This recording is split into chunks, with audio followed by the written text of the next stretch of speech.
Граѓанскиот стандард нема да го издржи најновиот напад на цените откако државата дозволи слободно формирање на трговската маржа. Само неколку денови подоцна купувачите беа непристојно изненадени од поедини цени кои беа зголемени и до 70%. Оваа аномалија беше доволна за реакција и најава дека владата веројатно повторно ќе се одлучи да ги заштити потрошувачите. Доколку се покаже дека има манипулација од одредени трговци и самите не ги вратат цените согласно некоја нормална маржа на добивка, тогаш државата ќе интервенира за тие да не бидат на грбот на граѓаните. Изјави министерот за економија Крешник Бектеши.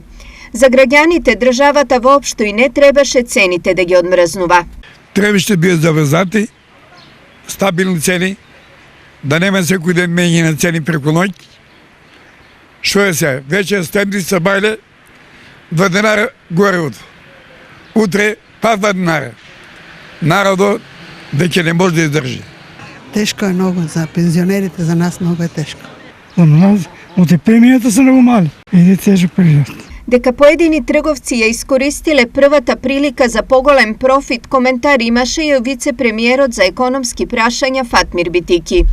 За само 2 дена една тестенина, например, од еден производител, маржата на добивка од 4% на 31.5 пораснала на 72,5%.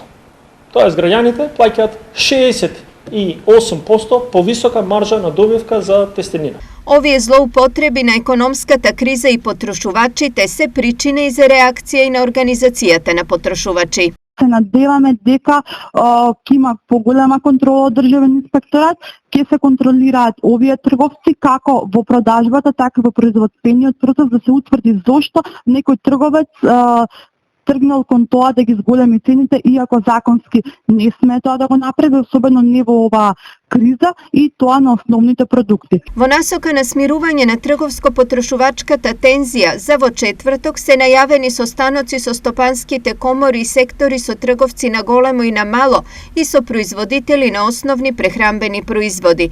Конечната одлука за можно замрзнување на маржите се очекува кон крајот на неделата, откако владата ќе ги сумира сите податоци.